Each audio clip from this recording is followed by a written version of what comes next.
4 किमी या स्पीडने, ह्या स्पीडने गेला 4च्या स्पीडने, तर किती वेळ लागतोय?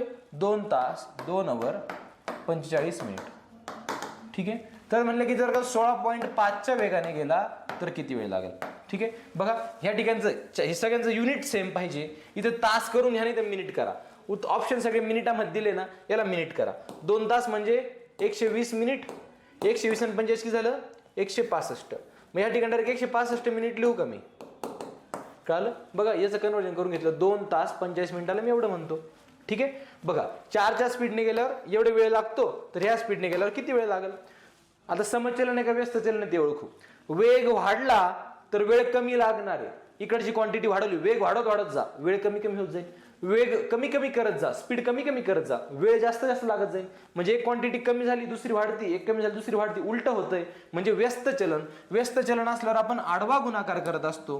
हेच जर का समचलन असतं तिरका गुणाकार होतो. व्यस्त चलनला आपण आडवा गुणाकार करत असतो. करा आडवा गुणाकार. 4 गुणिले 165 भागिले 16.5. कळालं का? बघा यांनी 16.5च वेग का दिला? कारण या ठिकाणी 165 बनणार आहे. पॉईंट तिकडे गेल्यावर 0 वाढतो, खाली 165 राहिलं. काही 165 165 165 आहे, 4 10 40. उत्तर काय येईल? इथं आलं x बरोबर 40. ही लाईन कसली? मिनिटाची. तर उत्तर आलं 40 मिनिट. उत्तर किती आलं?